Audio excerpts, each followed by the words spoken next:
Hi, Davi here, and today we'll be checking out the work of Sang Nam Lee, a game concept designer, concept artist.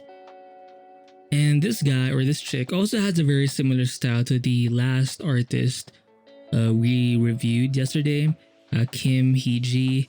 And I found the specific South Korean artists on Twitter, and they do retweet each other's works sometimes. So perhaps they're from the same school or maybe the same company, whatever.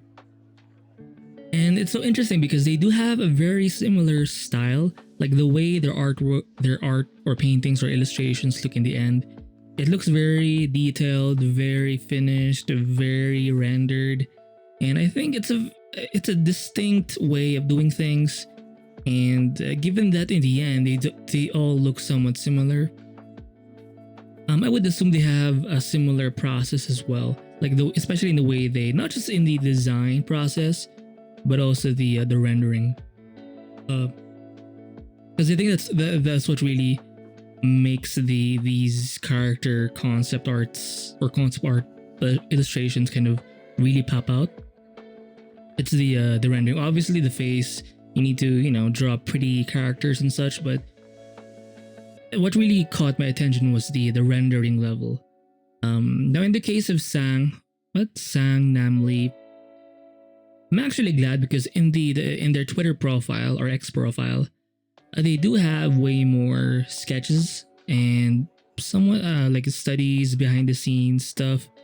And I think it's important to see this from time to time, just because if all you see is finished work, it feels like they're in a different category of human being. But seeing these types of works shows you that there is an artist behind the art, doing studies, doing photo studies, breaking things down, studying expressions, making mistakes. It's nice to see.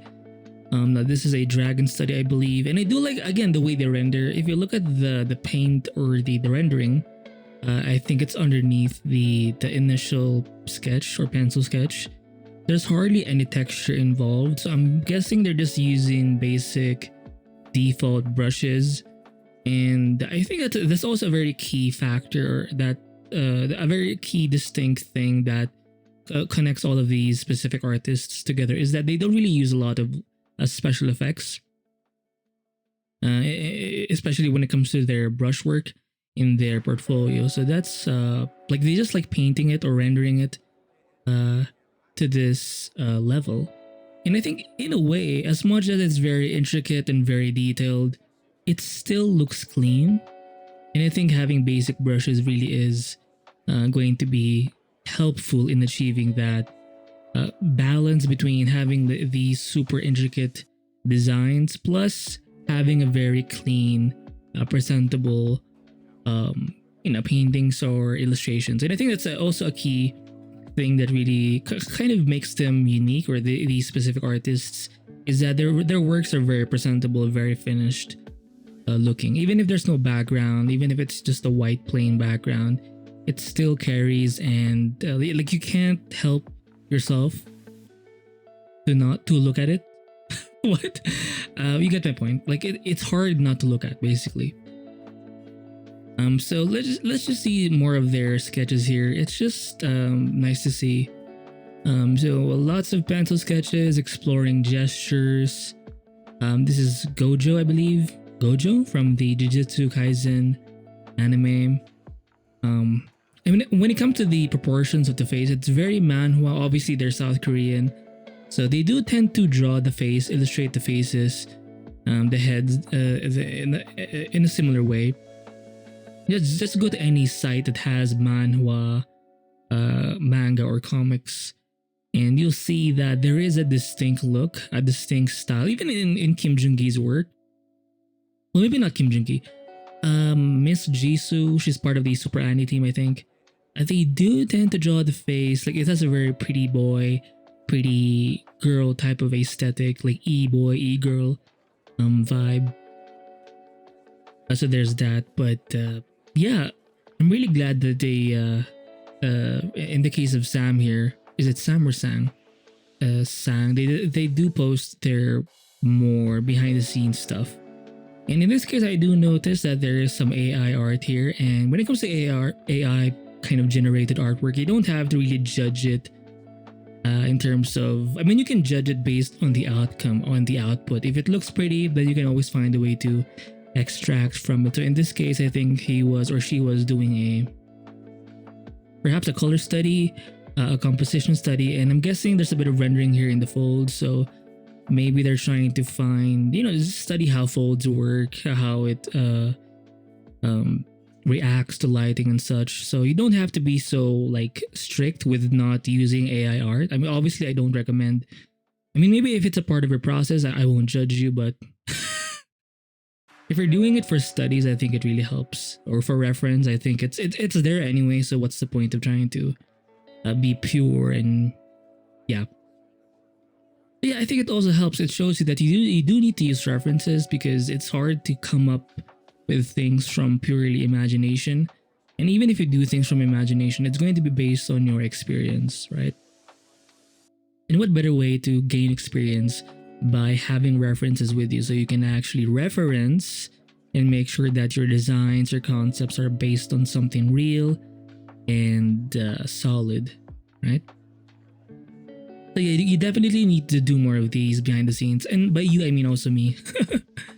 And I think this is what contributes to these level or these types of like high quality artwork. It's the thing they do behind the scenes, right?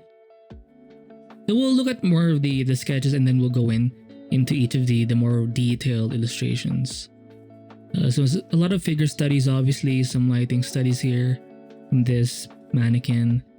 And these seem more, not necessarily, somewhat gestural, but I think more shapy. Like shape design is more common. And I do notice a bit more sharpness in their work when it comes to the figures. It's less like, it's less loose, it's less gestural, it's more solid looking. And I have noticed that also in a lot of manhwa types of artwork where you do see a bit more triangles, if I may say. Like it's not very animated. Sometimes it can look stiff. Sometimes their character art pieces or paintings can look stiff, but it works because there's a bit of that like weight to it. Because whenever you do more squiggly, curvy lines, they do tend to be more. They look like sketches sometimes because it feels like they're flying from the page or above the page. But if you have like pieces that are more triangular or that have more angles, it feels more like it's in the page and solid and robust, right? So in this case, it's a close shot. Am I saying it right? A closer view of this bigger character piece.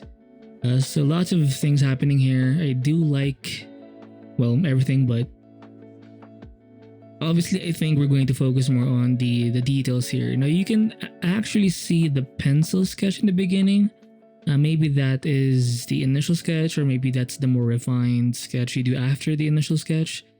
But I do know these people anyway, these specific artists, I don't think they like using like dark inks, where they kind of skip that phase and that kind of method, or they ignore the more inky types of artwork and they just focus on doing a solid pencil layout in the beginning and then doing a rendering below that layer and also above, maybe above that layer as well as a paint over. And sometimes they do leave in some of these like initial line sketches. So that's nice to see. Like you don't have to, as much as it looks very finished in the end, you don't have to fully paint over every line work. You can leave it in. And so far, I do like seeing these types of artworks where it's not always inked because, and I think it also depends on the artist. But if you're not the type of person or artist that's into, maybe you do like seeing inks, but maybe you're not the type of artist that just works well with inks, with doing like inked work. So maybe just do a solid pencil sketch and then from there you can do your rendering. So yeah, I think these types of artworks are proof that you don't have to essentially do inks. So I feel like I over-explained that a bit. My bad. But yeah, so definitely lots of figure studies here, behind the scenes, line sketches, and some color studies here and there. But I will link these links, by the way, in the description below for you to see some grayscale studies too. But yeah, if you're going to if you want to get good at character designs, character art, obviously you need to be studying lots of characters. No shit. And oh, buff. I think that's it for this specific artist. We're going to move on to the oh wow, he's kind of thick. And even the way they do their materials, you know, the metal work here for the weapons, for the boots, even for the fabric here, the jacket. Look at the way it's rendered. I do love it's how it's rendered. Like the way the folds are done, and there's so much variety, so many shapes within the jacket that it just makes it look more real. And again, if you focus and zoom in, do you see texture brushes? I don't think so.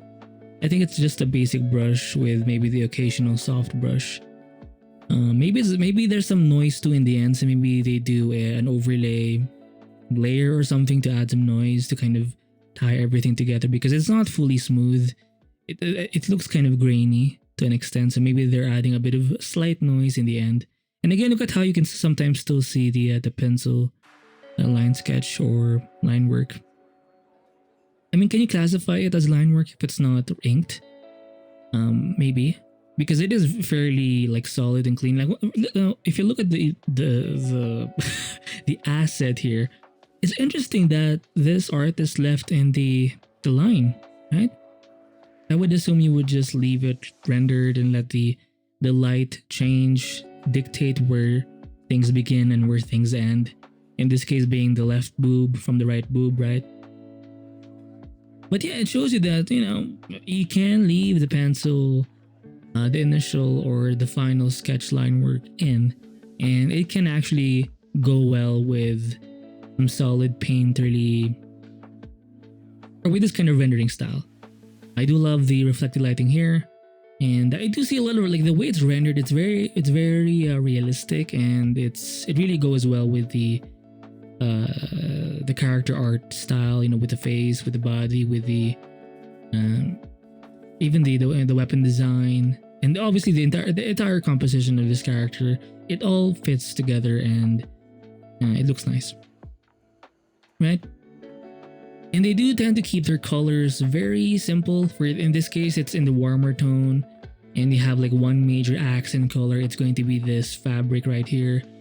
And again, look at the way how it's rendered. It's very smooth looking. It's very detailed. If you look, or very kind of finished and well refined. If you zoom out, and they do. Wait, I saw a chick here. Is this the actual artist? Translate post. Oh shit, it's not.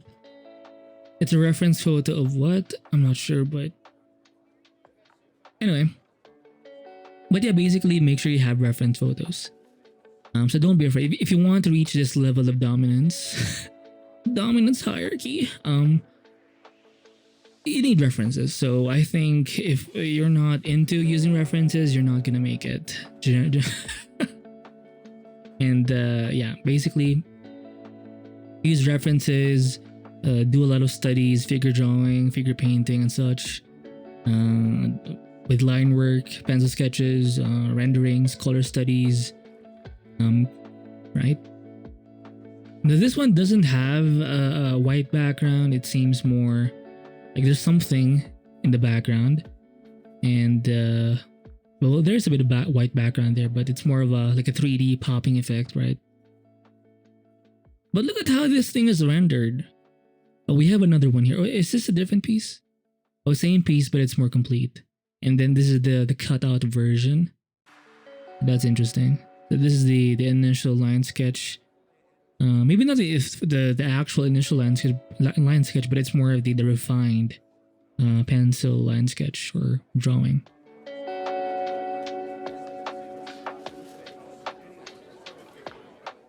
And if you zoom in on the rendering, do you see textures? I don't. And I think this is why their artworks, as much as it's very full and very filled with detail, it looks very smooth, you know? And it doesn't have a very gritty, painterly effect. It looks more rendered. Think of the work of Sakimi-chan. I mean, it's not a way to disparage these artists. I actually do like it and I want to implement it in my own work, but it's not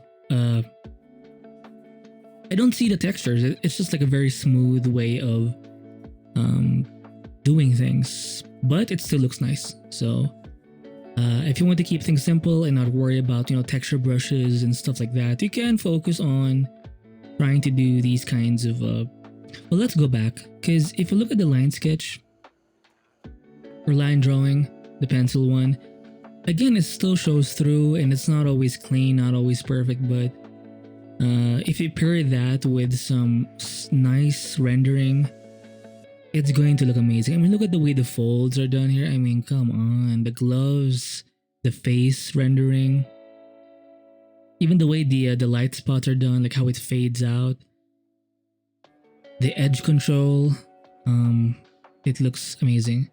And yeah, if you drop the line sketch, I don't think it would work as well because it's not actually fully rendered.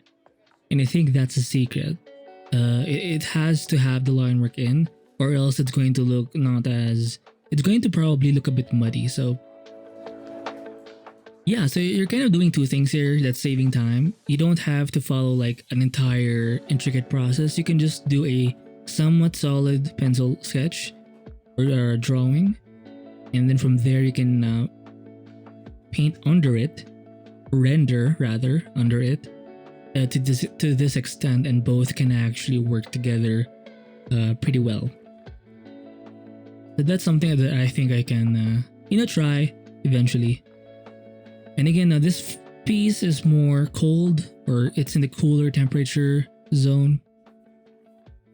The accent color here being the well, I don't think it's the accent color, but the main color that pulls is actually the white.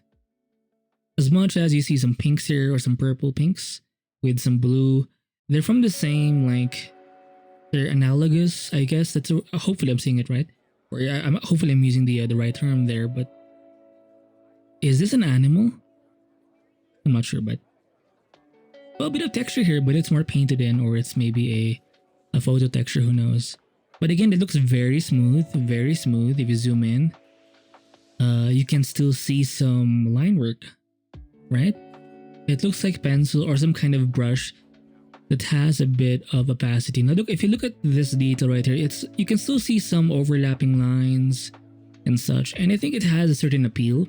So you don't have to have a fully crisp line work, because if you're trying to make a pencil sketch like super crisp, I think you're defeating, or that defeats the purpose of it being somewhat, like, it takes away this the pencilness of the line work. You're trying to do an inked version of a pencil sketch, so it's kind of weird. So don't be afraid to leave in those mistakes, and it has its appeal. It has its appeal, so leave it in. And again, the way the faces are rendered is very like top notch. And when it comes to their design elements, it's very Baroque. If you've ever seen like Baroque paintings, it has a lot of like intricate. Like, it has a forest of details, I would say. Ooh, forest of details? Like, it just has a lot of, like, details in one area, oftentimes. And it has a certain, like, life, you know? Like, if you zoom in on a certain part, like, it has, like, an entire story within it. Even if it's just, like, a flower pattern or whatever. That intricate kind of thing. Hopefully, I think it's Baroque. Correct me if I'm wrong, but... Again, look at the back. Damn, it's jacked and it's kind of pretty too. Anyway, is that a mixer brush? I'm not sure. But again, look at the way it's rendered. You can still see some line work there. It's still in pencil, right? Maybe you do erase some line work. That's a bit too off-putting, but I think for the most part, they do leave it in, or they do spend time working on getting a solid line drawing, and then from there they'll spend the rest of their time just rendering the living hell out of the concept, right? Or the design. So let me just go back to this chick. Ugh. Look at the fabrics. Love the way it's rendered, right? It's just so, like, look at these armor set here, this armor piece. It looks so pretty and nice, and it's very realistic. It looks like the actual thing. It looks very metallic, especially the these kind of shoulder plates here that kind of swing out, right? And again, lots of details, chains, armor for the yeah. Even if the background is white, it's still, I think in these types of illustrations, you do have to keep the background simple, because there's just so much information with this level of, if you're doing something like this in this level of rendering. So I think having a more, if you're adding background, it can overwhelm the viewer. I mean, they were able to do, for this artist specifically, they were able to achieve this piece. And if you look at the background, it's not a very complicated background, right? It's just a gradient basically. So I think that's you can make it simple by adding a gradient as well, or just changing a color, or having like one base color, because more than that, I think you're overwhelming the viewer. So yeah, that's it for this art review of Sang Nam Lee. And check out the Twitter page, because that's where you'll see the sketches and the behind the scenes stuff. So this is the level of sketch, I would assume. That's enough. And then from there, oh, there's no rendering, but yeah. So yeah, what we've learned from this artist is that you should do a lot of sketches, draw the thing or practice the thing you're trying to do. So in this case, if you're trying to work on your character art, do lots of studies in pencil of people, of characters that you like, right? And as with these specific artists, with this specific style where it's kind of smooth, try to keep your brushes fairly simple. Just avoid the texture brushes. Use the default brushes, whether in Photoshop or Clip Studio Paint. And don't be afraid to leave in, or get confident in drawing what you want to design, and just leave it as it is, the pencil, like the final pencil drawing. And then from there, let your rendering take over, because, and even when it comes to the rendering, it doesn't have to be fully finished. Like, it doesn't have to overcome or take over the line sketch to the point where you're just painting over the entire thing. You can, the line work, the pencil line work will compensate for the edges when you do the rendering phase, and the rendering kind of phase will compensate for the openings and the sketchiness of the pencil drawing. So I think having both, it just works together. This kind of combination, I think, can really perhaps sorry, I think it can help you save time. And I think it's if you haven't tried it, I think it's something that you can obviously try. And yeah, so there will be another artist. So just a glimpse. I think the artist's name is like, this will be the last in this series. Maybe there's more artists with a similar style, but the next artist will be Bingu. Again, a South Korean artist. Again, very similar style, focusing on character art and with this level of painting detail or rendering type of style. And again, no textures, right? So we'll be reviewing this artist in the following art reviews. So that's it for this video. Check out the work of Sang Nam Lee again. ArtStation link will be in the description below, and also the Twitter page will be there with it. So that's it for this art review. I'll see you in the next one. Bye.